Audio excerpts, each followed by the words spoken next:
ہمارے ساتھ موجود ہیں اس وقت انالسٹ احمد اعجاز صاحب. آپ سے میں جاننا چاہوں گا کوٹلی میں پاکستان پیپلز پارٹی روایتی طور پر بڑی مضبوط رہی ہے، لیکن اس کے بعد حالات بدلے بھی ہیں.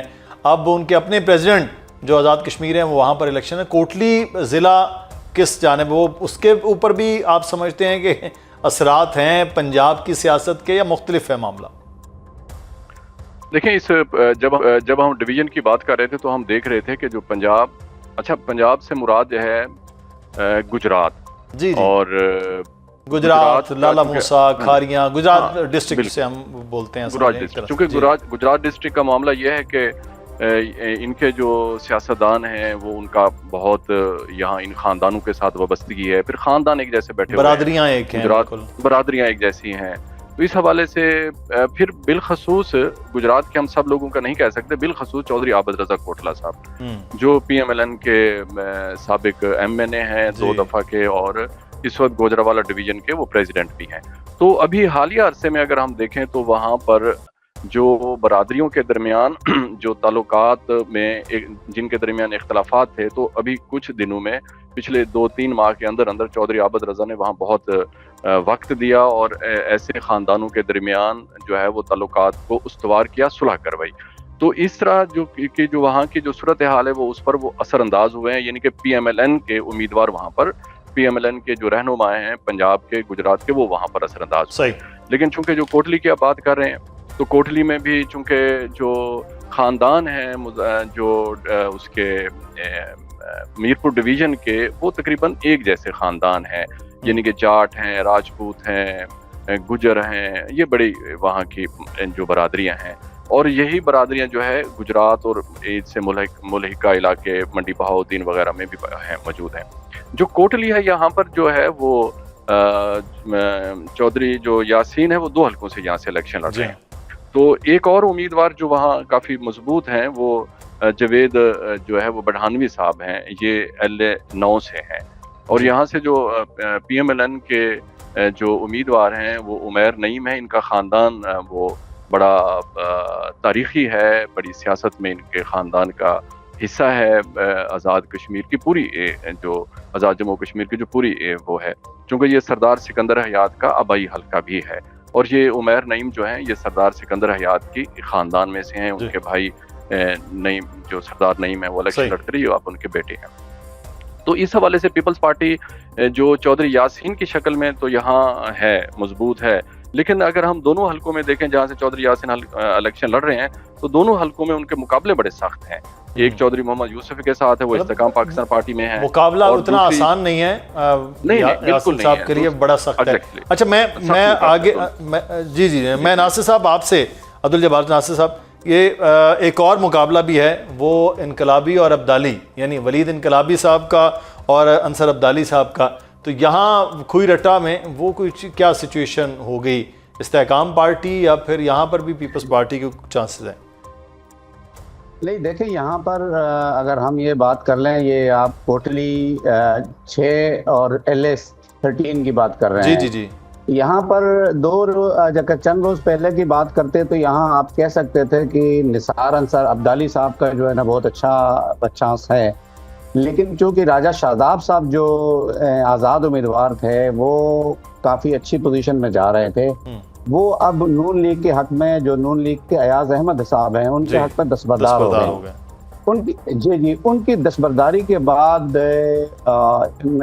یہاں پر کافی ٹف مقابلہ ہوگا اور 1 to 1 یہاں مقابلہ ہے. ولید انقلابی صاحب کا مجھے نہیں لگتا ہے کہ وہ شاید مقابلے ہوں. اصل جو مقابلہ ہوگا اب جو ہے وہ مقابلہ ہوگا ایاز احمد صاحب اور نثار انصر عبدالی صاحب کا.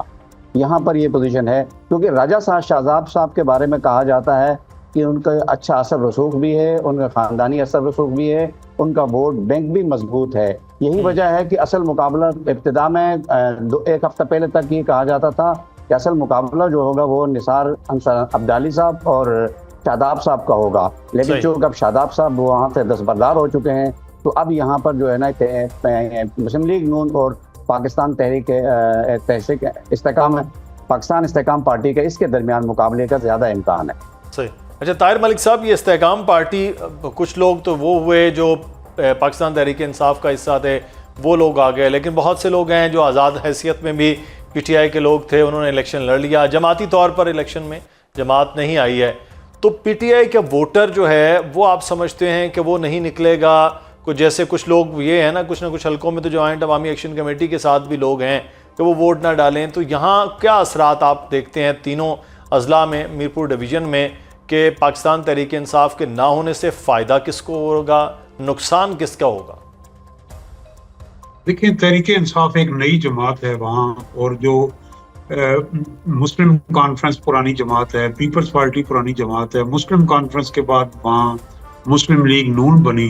تو تحریک استحکام میں وہ لوگ ہیں جو ان مین پارٹیوں سے جنہیں ٹکٹ نہیں ملا, اور ان میں سردار تنویر الیاس صاحب ہیں مثلاً اس پروفائل کے کہ جو ذاتی اثر و رسوخ کچھ حد تک رکھتے ہیں.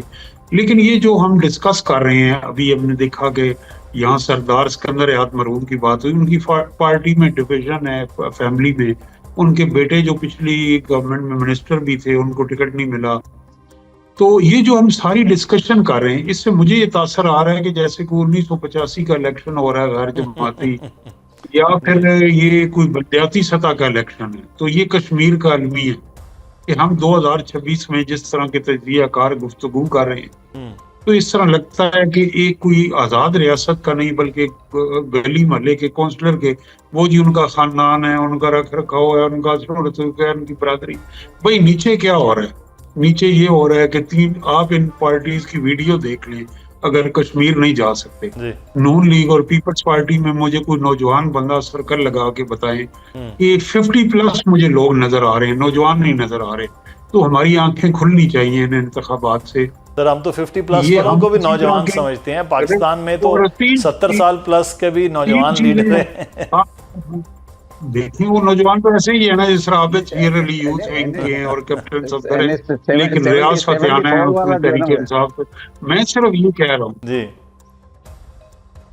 میں صرف یہ کہہ رہا ہوں کہ جو عابد رضا کوٹلہ صاحب بااثر ہیں, وہ پچھلے الیکشن میں وہ خود وہاں ہار گئے اپنی سیٹ. ٹھیک ہے, وہ گجر برادری سے تعلق رکھتے ہیں, لیکن کشمیر کی سیاست میں 3 چیزیں ہوئی ہیں. 3 چیزوں میں برادری نیٹ ورک بریک ہو گئی. لوگ یہ نہیں ہے کہ آپ جٹ ہیں, گجر ہیں, راجے ہیں, راجپوت ہیں تو این بلاک آپ کو ووٹ پڑے گا, وہ بریک ہو گئے.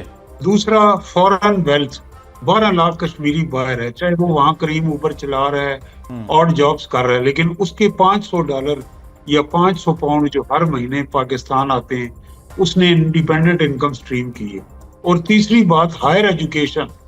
کشمیر کے اندر 3 یونیورسٹیاں بنے ہیں, اور خیبر سے کراچی تک اور اسلام آباد سے لے کے پشاور تک کوئی ایسی یونیورسٹی نہیں ہے جہاں کشمیری اسٹوڈنٹ نہیں ہے, لڑکے اور لڑکی. ہائر ایجوکیشن کی ریچ بڑی ہے, سوشل میڈیا کی ریچ بڑی ہے, انڈیپینڈنٹ انکم سٹریم ہوئی ہے. یہ نئے ٹرینڈز ہیں.